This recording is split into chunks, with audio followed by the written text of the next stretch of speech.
Bien avant que les querelles médiatiques entre Brad Pitt et Angelina Jolie ne redéfinissent les potins de célébrité, et avant que le monde ne soit contraint de choisir entre le camp de Jennifer Lopez et celui d'Angelina Jolie, une histoire d'amour a marqué Hollywood, mêlant passion brute, génie artistique et cruauté dévastatrice. Jack Nicholson et Anjelica Huston étaient plus qu'un simple couple. Ils ont marqué une époque. Leur relation a duré 17 ans, une éternité dans le monde du spectacle.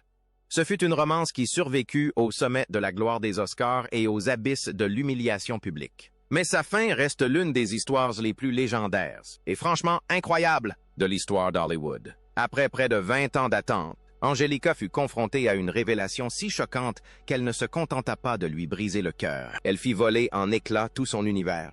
Avant de plonger dans les détails croustillants de cette romance tumultueuse, abonnez-vous à la chaîne et activez les notifications. Vous ne voudrez pas manquer nos analyses approfondies de la vie des légendes qui ont bâti Hollywood.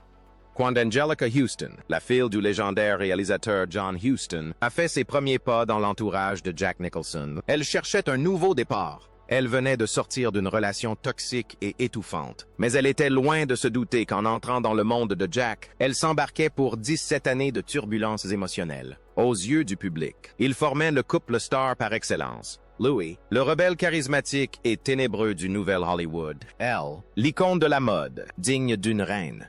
L'aura que dégageait Jack Nicholson ne se limitait pas au grand écran. On la ressentait en personne, souvent avec une certaine appréhension. Gwyneth Paltrow, sa partenaire dans la famille Tenenbaum, se souvenait d'un souvenir d'enfance. Lors d'une soirée de charité avec ses parents, le jeune Paltrow, fasciné, aperçut le couple de l'autre côté de la salle et se tourna vers Huston, intimidé, en lui chuchotant « Cet homme me fait peur ». Sans hésiter, Huston répondit « À juste titre, il me fait peur aussi ». On comprend aisément pourquoi. Avec ce sourire diabolique et infâme de Shining gravé dans la mémoire collective, Jack Nicholson exerçait une présence aussi prédatrice que magnétique. Si le public pouvait éteindre le film, Angelika, elle, vivait au quotidien avec cette même intensité. Alors, qu'est-ce qui pouvait bien pousser une femme aussi forte et sophistiquée qu'Anjelica Huston à craindre son compagnon de longue date? Comme souvent à Hollywood, le début ressemblait à un rêve. Fille d'un réalisateur renommé, Angelika était née dans le cercle très fermé des célébrités, mais même elle n'était pas préparée à l'attraction irrésistible de Jack Nicholson. Ils se rencontrèrent à sa fête d'anniversaire en avril 1973. L'atmosphère était imprégnée du parfum de la décadence des années 70, et le coup de foudre fut immédiat. Ils discutèrent jusqu'au lever du soleil sur les collines d'Hollywood, et elle ne le quitta pas d'une semelle jusqu'aux premières lueurs du jour. C'était le genre de nuit qui annonce généralement une histoire d'amour éternel. Jack prit contact avec elle presque aussitôt, l'invitant à un rendez-vous officiel. Cependant, les premiers signes avant-coureurs sont apparus avant même la fin de la première semaine. Jack a annulé leur tout premier rendez-vous, soi-disant pour retrouver son ex-petite amie, la chanteuse Michelle Phillips. Pour la plupart des femmes, cela aurait été la fin de l'histoire. C'était un signe clair que Jack Nicholson ne se souciait pas des conventions en matière de relations amoureuses. C'était un coureur de jupons, un homme pour qui la monogamie était une option plutôt qu'une obligation. Angelika, en revanche, était déjà sous le charme. Elle rêvait d'un partenaire, d'un compagnon, de quelqu'un avec qui construire sa vie. Mais Jack, Louis, menait une vie de conquête perpétuelle. Dans son second récit autobiographique, Watch Me, Huston décrit l'expérience insoutenable de voir le regard de Jack vagabonder sous ses yeux. Elle se souvient d'un dîner où Jack flirtait ouvertement avec la serveuse, juste devant elle. Le manque de respect était si flagrant qu'Angelika se leva, prête à partir et à ne jamais se retourner. Mais Jack, dans une démonstration de possessivité qui masquait souvent son indifférence, la retint par le bras et lui dit de ne plus jamais le quitter ainsi. Curieusement, Huston admet avoir même apprécié ce bref éclair de possessivité. Dans le chaos du cœur de Jack, elle se contentait des miettes d'appartenance qu'elle pouvait trouver. Il était notoire qu'il était difficile de rester longtemps fâché contre Jack. Il avait cette façon si particulière de compenser son comportement volage et blessant par d'innombrables marques de gentillesse. Dès le début, il l'a comblé de cadeaux, bijoux, vêtements et même une magnifique Mercedes-Benz. Dans un moment dramatique qui semblait symboliser leur relation, Angelika a accidenté cette Mercedes le jour même où il la lui avait offerte. C'était le signe qu'aucun bien matériel ne pourrait jamais remplacer la stabilité émotionnelle dont elle avait si désespérément besoin.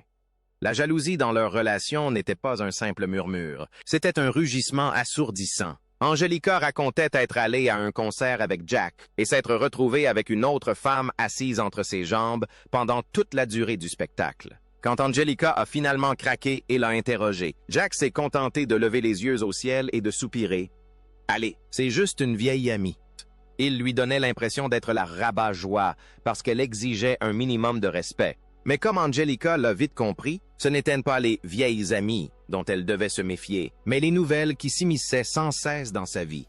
Très tôt, une mannequin, Amy d'Angelica, lui a avoué avoir couché avec Jack une semaine auparavant. Démasqué, Jack ne s'excusait que rarement. Il était persuadé que, n'ayant jamais promis fidélité, ses actes étaient irréprochables. Il était l'homme le plus courtisé au monde, aussi bien au lit qu'à l'écran. Au fil des années 70 et 80, la carrière de Jack a explosé. De vol au-dessus d'un nid de coucou à Shining, et enfin son interprétation légendaire du Joker dans Batman, Jack était au sommet de sa gloire.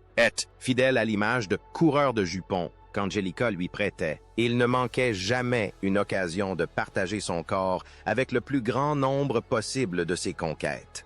Au Festival de Cannes, Angelica assistait, impuissante et silencieuse, aux avances des superbes Françaises. Elle l'invitait, d'un ton enjôleur, à monter à l'arrière de leur moto, et Jack, se comportant comme un célibataire, acceptait sans hésiter, laissant Angelica seule sur le trottoir. Elle se réfugiait alors dans leur chambre d'hôtel, in larmes, se demandant pourquoi elle continuait à endurer cette humiliation. La réponse était la plus vieille du monde. Elle était profondément, irrémédiablement amoureuse. On ne peut pas enterrer ses sentiments comme ça, même si la personne aimée tente de les faire disparaître. Le grand « et si » de la vie d'Angelica, c'était le mariage. Elle rêvait du jour où elle deviendrait officiellement Madame Nicholson.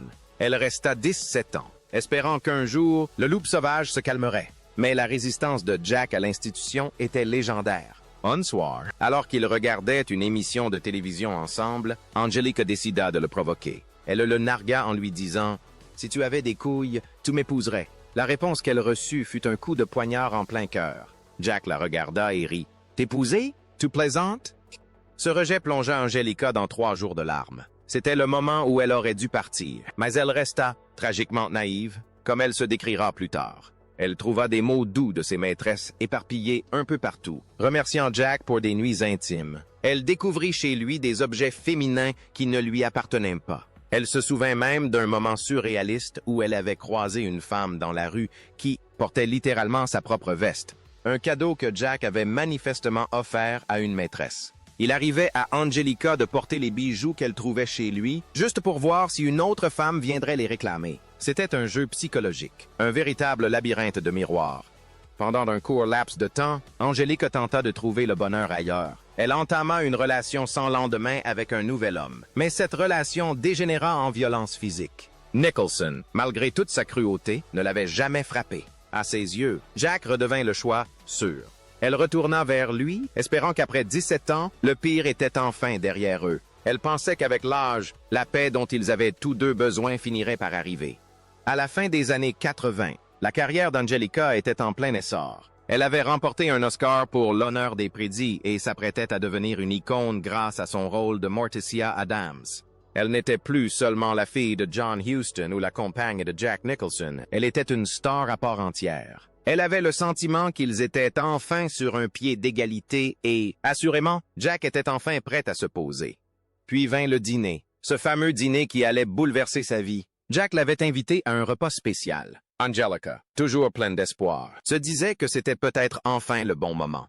Peut-être que le « tu plaisantes » d'il y a des années s'était enfin transformé en « veux-tu m'épouser » Elle arriva chez lui, sur Mulholland Drive, l'atmosphère chargée d'attente. Jack la fit asseoir et lui annonça la plus grande nouvelle de sa vie, mais ce n'était pas une demande en mariage. « Quelqu'un va avoir un bébé » annonça Jack. La confusion dut être immense. Angelica savait qu'elle n'était pas enceinte. Cette « quelqu'un » était Rebecca Broussard, mannequin et actrice, de 12 ans sa cadette. Cette nouvelle ne signifiait pas seulement une liaison. Elle annonçait une nouvelle famille, un avenir que Jack construisait avec une autre, tandis qu'Angelica attendait son heure depuis près de 20 ans. La douleur n'était pas seulement liée à la trahison. C'était aussi l'insécurité de se sentir remplacé par une femme plus jeune, plus fraîche aux yeux de Jack. Mais cette fois, Angelica ne pleura pas pendant 3 jours. Elle ne se réfugia pas dans une chambre d'hôtel. Elle trouva Jack dans son bureau et laissa libre cours à 17 années de rage contenue.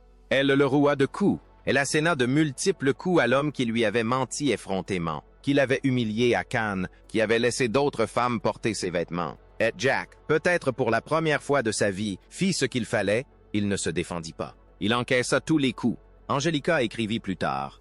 « J'éprouvais une étrange gratitude, sous-jacente, envers lui de m'avoir laissé le tabasser à mort. C'était l'exorcisme de près de 20 ans de fantômes. » Des années plus tard, ils ont fini par rire de cette confrontation, mais la rupture fut brutale et sans heurts. Jack eut ensuite 2 enfants avec Rebecca Broussard, et Angelica trouva enfin l'engagement qu'elle avait toujours désiré. Elle épousa le sculpteur Robert Graham en 1992. Ils restèrent mariés 16 ans, soit 1 an de moins que sa relation avec Nicholson, jusqu'au décès de Robert en 2008.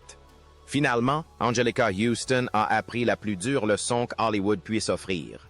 On ne peut changer un homme qui ne veut pas changer, et on ne peut trouver sa propre valeur dans le regard de quelqu'un qui ne voit que les autres. Ce jour-là, elle a quitté le bureau de Jack et n'a jamais regretté son choix, prouvant qu'après 17 ans d'une relation toxique et tumultueuse, la vie et l'amour existent bel et bien.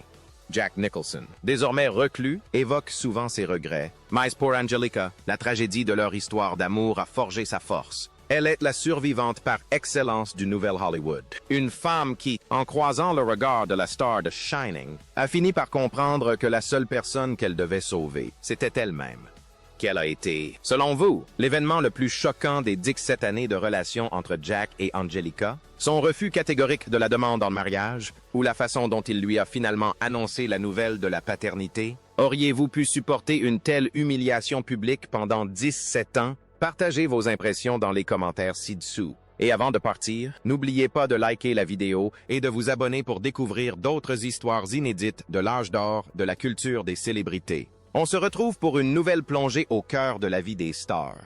Parlons de l'atmosphère si particulière de leur vie sur Mulholland Drive. Pour comprendre pourquoi Angelica est restée, il faut saisir le magnétisme de l'entourage de Jack. Jack n'était pas un homme comme les autres. Il était le soleil autour duquel tout Hollywood gravitait dans les années 70. Être avec lui, c'était être au centre de l'univers. Leur maison était un véritable carrefour pour les plus grands esprits et les plus grands talents de l'époque. On pouvait y croiser, un soir comme un autre, Warren Beatty, Roman Polanski ou Joni Mitchell. Pour une femme aussi intellectuelle et cultivée qu'Angelica, l'euphorie de ce mode de vie était une drogue puissante. Elle faisait paraître les infidélités de Jack comme un petit prix à payer pour avoir marqué l'histoire. Mais le traumatisme psychologique était cumulatif. Angelica se décrivait comme tragiquement naïve, mais c'était plus que cela. C'était un mécanisme de survie. Si elle admettait la vérité sur ses trahisons, elle devrait abandonner la vie qu'elle s'était construite. Alors elle a choisi de croire à ses mensonges. Quand elle trouvait les bijoux d'autres femmes, elle ne les jetait pas, elle les portait. C'était une tentative étrange, presque gothique, de reconquérir l'espace que Jack laissait constamment aux autres. Elle voulait voir si les autres femmes auraient le courage de l'affronter, mais elles ne l'ont jamais fait. Elles ne faisaient que passer dans l'orbite de Jack, tandis qu'Angelica était une présence permanente, du moins, c'est ce qu'elle croyait.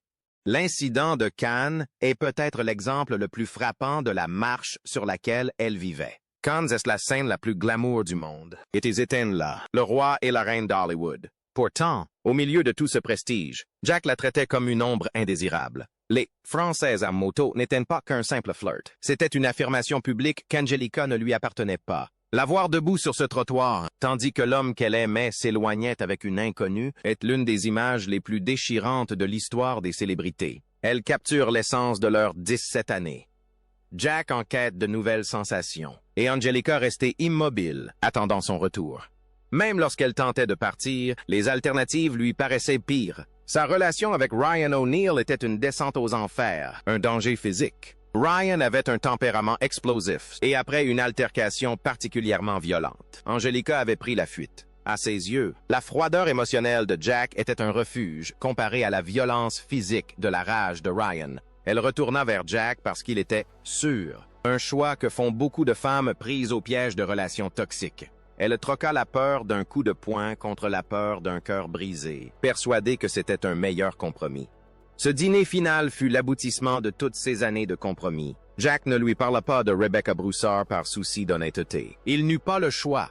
La grossesse allait être révélée au grand jour et, pour la première fois, il ne pouvait plus dissimuler sa nouvelle amie derrière un soupir ou un haussement d'épaule. Le fait que cette annonce survienne lors d'un dîner spécial est typique de Jack Nicholson. Transformer un coup dur en un moment de partage. Il s'attendait sans doute à ce qu'elle l'accepte avec le même stoïcisme qu'elle avait affiché pendant 17 ans. Il ne s'attendait pas à une telle réaction. Cette scène de violence au bureau est un moment charnière de la légende hollywoodienne. C'est le moment où la majestueuse Anjelica Huston a finalement craqué. Elle ne s'est pas contentée de le frapper. Elle a aussi frappé les 17 années de relation avec des Françaises, les vestes offertes en cadeau, la remarque absurde sur le mariage et le silence. Et la gratitude étrange et sous-jacente de Jack est peut-être la réaction la plus typique de Jack Nicholson. Il savait qu'il le méritait. Il savait que pendant 17 ans, il avait été le méchant de son histoire, et il lui a accordé ce bref instant de justice. Après leur séparation, leurs chemins se sont séparés. Jack est redevenu père, mais il n'a jamais vraiment trouvé la femme qui puisse remplacer la stabilité qu'Angelica lui offrait. Il a passé ses dernières années dans une immense maison sur la colline, la plupart du temps seul, un roi sans cour. Angelica, quant à elle, a trouvé un amour qui ne l'obligeait pas à rester dans la rue. Son mariage avec Robert Graham était fondé sur le respect mutuel et une véritable collaboration artistique. À la mort de ce dernier, elle n'est pas retournée auprès de Jack. Elle avait enfin compris qu'elle se suffisait à elle-même. Aujourd'hui, Anjelica Huston est la preuve vivante qu'on peut survivre à 17 ans de Shining à Hollywood et en ressortir avec sa dignité intacte. Elle est Morticia. Elle est une Tenenbaum. Elle est une Huston, mais surtout, elle est une femme qui a enfin choisi de s'affirmer. Quel est votre rôle préféré d'Anjelica Huston? Le fait de connaître les moments difficiles qui ont marqué les coulisses de son succès dans les années 80 change-t-il votre perception de ses performances? Jack et Angelica formaient le couple star par excellence, mais leur histoire est une mise en garde contre le prix de la célébrité. N'oubliez pas de liker, commenter et vous abonner pour découvrir d'autres analyses approfondies des histoires secrètes de l'élite hollywoodienne. Nous avons encore tant d'histoires à raconter et nous sommes ravis de vous compter parmi nous. À bientôt dans la prochaine vidéo.